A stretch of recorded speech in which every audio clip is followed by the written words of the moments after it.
हम कैसे जाने कि हमें कौन से कर्म की सजा मिल रही है, प्रारब्ध की या फिर इसी जन्म के कर्म की, या फिर कौन से कर्म की हमें सजा मिल रही है?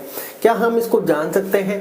क्या हम इसको प्रिडिक्ट कर सकते हैं? क्या ये हमारे पूर्व जन्म से निर्धारित है या इस जन्म से निर्धारित है? देखिए दोस्तों, इसमें कुछ ओपिनियन है जो मैं आपके साथ शेयर करना चाहूंगा, क्योंकि कंफर्मेशन क्या है ये किसी को नहीं पता। क्योंकि लाइफ में जैसे हम अक्सर आपको बताते हैं, कुछ लोगों का या फिर कहें कि 90% लोगों का ओपिनियन ये है और 90% ये है कि जो प्रारब्ध है वो पिछले कर्मों पर आधारित है, वो प्री डिसाइडेड है, वो पहले से डिसाइड चल रहा है। लेकिन कुछ 10% लोगों का मानना है कि इस जन्म में हमने कुछ ऐसे कर्म किए थे जो हमारे पास वापस लौट कर आए और उनका हमको भोगना पड़ा।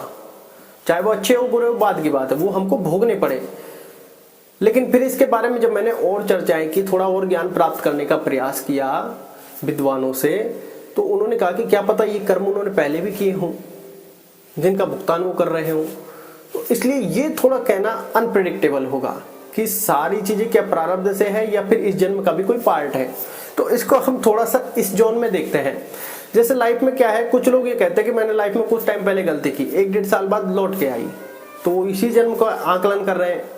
फिर दूसरे व्यक्ति का भी ओपिनियन यही था कि मैंने भी ये गलती की, मेरे पास वो भी लौट के आई।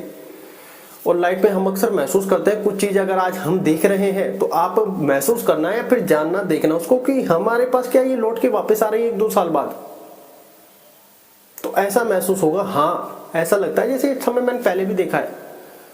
और मैं अक्सर ये चीजें नोटिस करता हूँ। कारण क्या है, एक तो क्या है, मेरा मेडिटेशन का रोल है कि मेडिटेशन करता हूँ, मन को शांत करने की कोशिश करता हूँ, वो कहते हैं कि अंदर पूरी तरीके से झांकने की, अपनी लाइफ को समझने की, लाइफ को ऑब्जर्व करने की, सारी चीजों पर एनालिसिस प्लस माइनस पॉइंट, क्योंकि अब काम यही है भाई। मेडिटेशन करने से माइंड जब कूल हो रहा है, शांत हो रहा है, तो परिस्थिति तभी तो समझ में आएगी कि चल क्या रहा है लाइफ में, कौन सी चीज मैं करना चाहता था नहीं हुआ, जो नहीं करना चाहता था हो गया, या फिर जो मैं जितना करना चाहता था उतना नहीं हुआ, या फिर जितना कहें कि करना चाहता था उससे दुगना हो गया।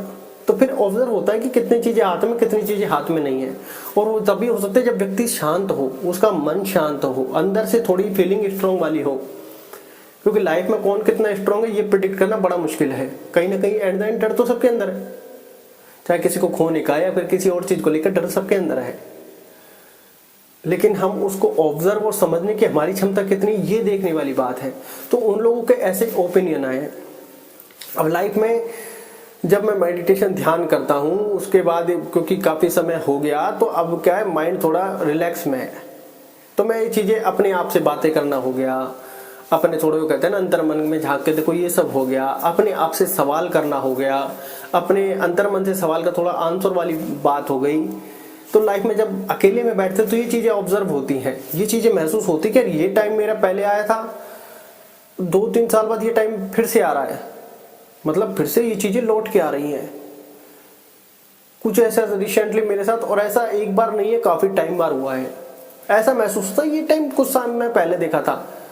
जब मैं इवनिंग में वॉक करता हूँ तब मैं इन चीजों को ऑब्जर्व करता हूँ, क्योंकि वो कहते हैं ना पेड़ पौधों से, प्रकृति से हमें बहुत कुछ चीजें ऑब्जर्व होती हैं, क्योंकि वो भी तो जीवित ही हैं। तब ये एहसास होता है कि ये चीज लौट कर आई, ये चीज मैंने पहले की, ये टाइम देखा था, ये चीजें देखी थी, ये इंसान भी मिला था, ये बहुत सारी चीजें वापस लौट कर आ रही हैं। तो ये समझ में आया। अब यहाँ पर ऐसा लगता है कि कौन से कर्म की हमको सजा इस जन्म में मिल रही है या कौन से अगले जन्म में मिल रही है। देखिए यहाँ पर मैं आपको एक चीज अपनी लाइफ की ऐड ऑन करना चाहूंगा, जो मेरे साथ हादसा हुआ था।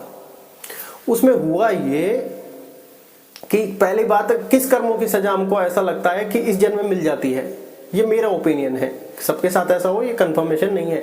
जो हमारे मुंह से बोले हुए शब्द हैं कहीं ना कहीं ये लौट के इसी जन्म में वापस आ जाते हैं। क्या पता उसी दिन आपके पास आ जाए, क्योंकि वो कहते हैं ना शब्दों में बड़ी ताकत है। शब्द रूपी बाण एक बार चल गया वापस नहीं ले सकते।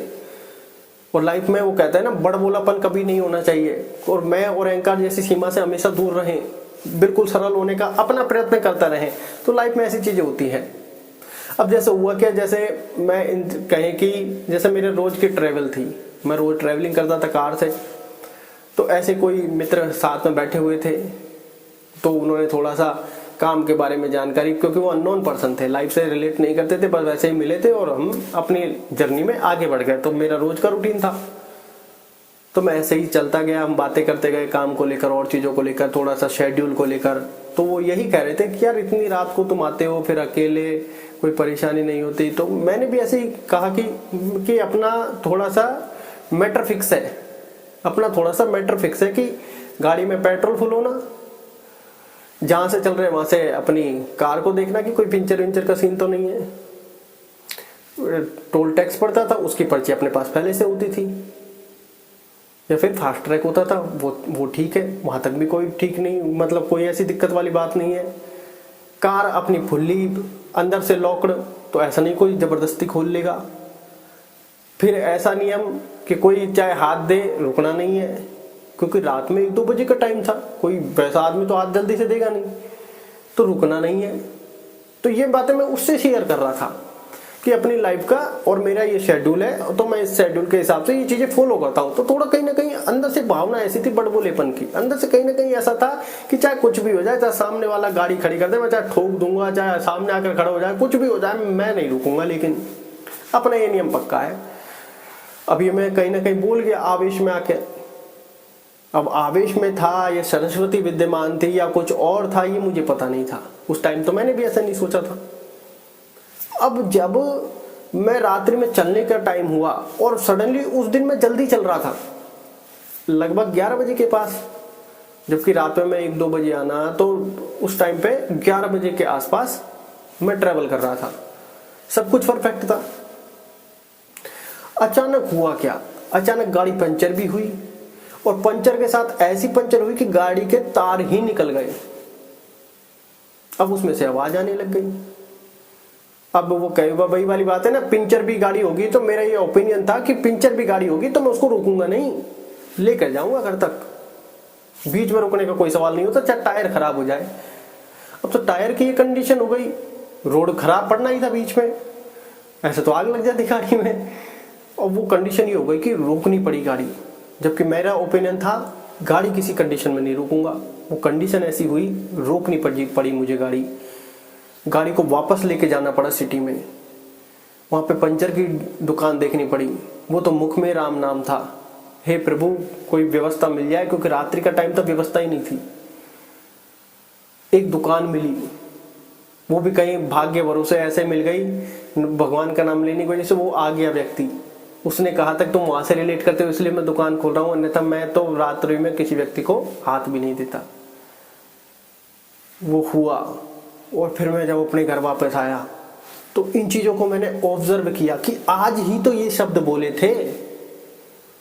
आज लगभग दोपहर की तो बात है कि चाहे गाड़ी पंचर हो जाए, मेरी गाड़ी नहीं रुकेगी। सामने कोई आके खड़ा हो गया रात्रि में तो भी गाड़ी नहीं रुकेगी, गाड़ी अनलॉक कैसे भी नहीं होगी, ये निश्चित है। और वो निश्चित सारा के सारा उल्टा हो गया। अब एक आवेश में आके शब्द थे, या फिर सरस्वती विद्यमान थी, मैं और अहंकार का कहीं रोल था, या कोई और ही चीज रिलेट कर रही थी, पता नहीं था, या फिर ये प्रारब्ध का खेल था। अब ये तो निश्चित नहीं है, क्योंकि आज ही शब्द बोले थे, आज ही मेरे साथ ये हादसा हुआ। तो वहां पर महसूस हुआ कि इन शब्दों की बड़ी ताकत है। बहुत सी बार मैं और अहंकार में आकर ऐसे शब्द बोल जाते हैं जो हमारे लिए अच्छे नहीं होते। उसके बाद मैंने बोलने पर काफी ज्यादा काम किया, और ऐसे नहीं, आज से लगभग 2 साल पहले की बात है, 2 की 2.5 साल लगा लो। उसके बाद मैंने बोलने पर बहुत ज्यादा काम किया कि लाइफ में जितनी बुद्धि विवेक काम करे, उतना सरल रहने का, उतना अच्छा बोलने का प्रयत्न करना है। आवेश में आके या फिर ऐसे है नहीं है, अगर कोई जवाब नहीं बन रहा है तो राम का नाम लेना सबसे अच्छा है। तो ये चीजों का एहसास किया कि यार ये कर्म मेरे पास लौट के तुरंत आए, एट ए टाइम ही लौट कर आए। अब मैं इसको प्रारब्ध की परिभाषा तो दे नहीं सकता था, ये तो आज दिन की रिसेंटली थी। और जो सारे शब्द बोले थे वो सारे के सारे बैकफायर हुए हैं कि गाड़ी नहीं रोकूंगा, चाहे पिंचर हो जाए। गाड़ी पिंचर भी हुई, गाड़ी रोकनी भी पड़ी। और फिर ये था कि मैं घर तक, मतलब गाड़ी चाहे पिंचर हो जाए, रोकूंगा नहीं, घर तक पहुंचूंगा, वहीं जाके सब कुछ होगा। गाड़ी पिंचर भी हुई, गाड़ी रोकनी भी पड़ी, गाड़ी बैक पीछे भी लेके जानी पड़ी सिटी की तरफ वापस, और ये सारी चीजें हुई। और ऐसा विकल्प था कि मेरे पास कोई और ऑप्शन नहीं था। मोबाइल था लेकिन ऑप्शन नहीं थे। इसका मतलब कहीं ना कहीं इस कर्म का भी भोग रहे हैं, चाहे वो हो सकता है प्रारब्ध में किया हो और वो भोगा हो, लेकिन आज ही के दिन मेरे मुंह से वो शब्द निकले थे थोड़ी आवेश में आके, और वो सारी चीज़ें मुझे भोगनी पड़ी। तो इसलिए शब्दों का बड़ा महत्व है। हम जाने अनजाने इतनी आसानी से कस्में खा जाते हैं, जाने अनजाने में भगवान के नाम को लेकर इतनी कस्में खा जाते हैं, जाने अनजाने इतनी गालियाँ बक देते हैं। क्या ये सही है या फिर हमारे सुनने की योजना हम खुद बना रहे हैं? क्योंकि जब मेरे साथ ये हुआ तो मैंने बोलने पे काफ़ी ज़्यादा वर्क किया।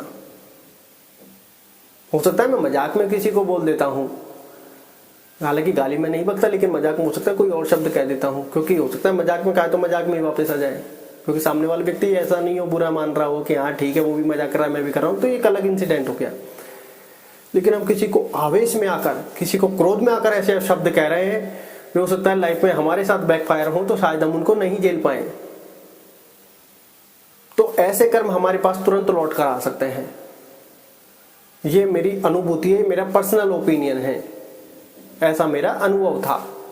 अब ये लाइफ में कितना सही है, कितनों के साथ ऐसा हुआ, ये तो आप जान सकते हैं और आप ही कमेंट करके बता सकते हैं, क्योंकि ये मेरे साथ हुआ, लाइफ में रियल घटना थी। उसी दिन सेम इंसिडेंट हुआ, सेम रात में मेरे साथ हुआ, मतलब उसी दिन वर्ड निकले मेरे मुंह से, उसी दिन रात में मुझे भोगना पड़ा।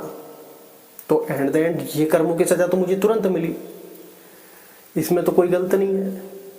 और ऐसा मैंने एक बार नहीं, ये 2-3 बार महसूस किया है। ये तो इतना परफेक्टली और हार्ड था उस टाइम पे कि मैं कहीं बीच में अटका रह गया। मोबाइल होने के बाद भी ऑप्शन नहीं, ये देखिए वहां पर बस एक ही चीज मेरे साथ थी उस टाइम पे, जो आज मैं भी रियल, तब से नाम जप मैं करता रहता हूँ। जब भी मुझे मौका मिलता है प्रभु श्री राम का नाम मैं जरूर लेता हूँ। उस टाइम पर कैसे उस व्यक्ति ने दुकान खोली मुझे नहीं पता। उस व्यक्ति ने यह कहा कि अगर तुम वहां से रिलेट करते मैं नहीं खोलता, ये भी मुझे उस दिन एहसास हुआ, जबकि मुझे कोई जानता नहीं पहचानता नहीं। वो कहते हैं ना, मुख में हो राम नाम, राम सेवा हाथ में, तू अकेला ना ही प्यारे, प्रभु श्री राम तेरे साथ में। तो अपने आप को अकेला ना समझे, जो कर्म है वो हमको भोगने पड़ेंगे। बड़ बोलेपन से हमेशा बच कर रहना पड़ेगा। अगर जाने अनजाने अब निकल गए तब देखो वो शब्द रूपी बाणे वापस तो नहीं ले सकते, भोगने के लिए तैयार हो, चाहे वो अच्छे हो चाहे बुरे हो। लेकिन इतना प्रयास करें, हमारी बुद्धि हमारे विवेक से किसी को गाली ना बकें, फालतू में कसमें ना खाएं। अरे क्या हो गया, झूठ बोल दिया, कोशिश करो ना सत्य बोले। भाई सामने वाला भी तो इंसान है, वो भी अपने कर्म भोगने आया है। हम अपना कर्म है सत्य बोलना। लग रहा है कि नहीं बोल सकते, यहाँ से 2 चीजें बिगड़ सकती हैं। मान लो कोई ऐसा सच है जो हस्बैंड वाइफ के बीच में कलेश का कारण बन जाए, भाई वो सामने वाला फोर्स कर सत्य बोलो, भाई हम नहीं बोल सकते तो हम शांत हैं, हम शांत हैं। तो मतलब जहां बुद्धि काम करे वहां अपना काम कर लेना चाहिए, और हमेशा सरल होने का प्रयत्न करें, क्रोध द्वेष ईर्ष्या से हटने का प्रयत्न करें। आपको लगता है कि यार ये उलझने बेकार है तो अपने आप को शांत करने का प्रयत्न करें। तभी तो कहते हैं मेडिटेशन, ध्यान, व्यायाम, प्राणायाम जरूर करना चाहिए। व्यक्ति जितना शांत रहेगा उतना अपने अच्छे कर्मों को, अपने अच्छे विचारों को अच्छे से अपने जीवन में लाएगा, अच्छे से अपने जीवन में उतार पाएगा। तब आपको इसकी शक्ति एहसास होगी, इसकी शक्ति महसूस होगी, आपकी अपनी क्षमता बढ़ने लगेगी, क्योंकि जो होना है वो तो निश्चित है। लेकिन ये अपने जो उस दिन, मतलब कहते हैं ना, मैंने काफी समय से मैं कसमें नहीं खाता, ये निश्चित है। मतलब ये इतना निश्चित है, मैं ये नहीं कह रहा कि ये निश्चित है, पता चला कसमें खाने लग गया। मैं प्रयास करता हूँ कि मैं कोई कसमें ना खाऊं। ज्यादातर प्रयास ये करता हूँ कि सत्य बोलने का ज्यादा से ज्यादा प्रयत्न करता हूँ। जब मेरे पास कोई काम नहीं था तो लोग मुझसे पूछते थे यार क्या करता है, तो मैं उनसे ये कहता था मैं कुछ नहीं करता। तो वो लोग इस चीज को मजाक में समझते थे, क्योंकि पहले तो मैं काम करता था, उन्होंने मेरी लाइफ देखी हुई थी, और मैं शुरू से अपना काम नहीं बताना और अपने कम बोलने पर ध्यान था। तो उन चीजों को ऐसे, उन लोगों को ऐसा लगता है ये मजाक कर रहा है, जबकि ये मेरे सत्य वचन थे। भाई आजकल लाइफ में हम लोग अक्सर करते क्या है, हम लोग अक्सर यही करते हैं, कोई सामने वाले ने पूछ लिया यार नीचे नहीं हो जाए गर्दन, चलो ये अपना एक नजरिया है, यार सामने वाले चाहे झूठ ही सही बताएंगे तो सही। अरे ये सत्य बोलने की क्षमता मेरे हिसाब से होनी चाहिए। भाई आज हम कुछ नहीं कर रहे, क्या पता वो कोई ऐसा शब्द कह दे जो हमारे दिल में चुभ जाए और वो आग बनकर बैकफायर में ये नहीं कह रहा सामने वाले के ऊपर जाए, वो हमारे जीवन का उद्धार करती हुई चल जाए। क्योंकि वो ऐसा कहता है ना, जैसे श्री रतन टाटा जी के साथ जब वो हुआ, जब विदेश में कंपनी बेचने गए, बेइज्जती हुई, उसके बाद उनका क्या हुआ, वो तो स्वयं परमात्मा बन गए लोगों के लिए। उन्होंने लाइफ में इतने अच्छे अच्छे कार्य किए, लेकिन अब कहीं ना कहीं से तो वो भाग्य उदय जुड़ा हुआ था। वो एक पिंच कर गई दिल में, वहीं से मामला खेल हो गया। तो आपको ये चीज़ें समझनी होगी, जाननी होगी, माननी होगी कि शब्दों का बड़ा महत्व है। सोच समझ कर थोड़ा बोलें। अगर आपको लग रहा है कि यार मैं काफ़ी सोच समझ रहा था और फिर भी ये निकल के गया है, जैसा काफ़ी बार हो जाता है कि अगर हमको अपयश मिलना है तो हमारे शब्दों के द्वारा भी मिल सकता है। ये जरूर नहीं है। लाइफ में अगर हमको अपयश मिलना होगा, हमारी बाइक भी खराब हो सकती है। किसी और की बाइक हम मांगने गए और मांग कर लिया और पता चला वो खराब हो गई, वो हमको ही सही करवा कर देनी है, नहीं तो और अपयश। तो जहाँ अपयश लिखा है वहाँ होना है, जहाँ अपमान लिखा है वहाँ होना है। किसी दूसरे को कोसने से कोई फायदा नहीं है। और वहां पर जो कुछ भी हुआ है उसको अपने जीवन में उतारने के बजाय वहां से वापस आपको आगे बढ़ना है। क्योंकि वो भगवान श्री कृष्ण ने हमको क्या सिखाया, भगवान श्री कृष्ण की जीत भी हुई, हार भी हुई। माखन चोर भी उनको कहा गया, भगोड़ा भी उनको कहा गया, काफी सारी चीजें उनको कही गई। तो भगवान ने यही चीजें तो सिखाई हैं कि तुम्हें सिर्फ अपना कर्म करना है।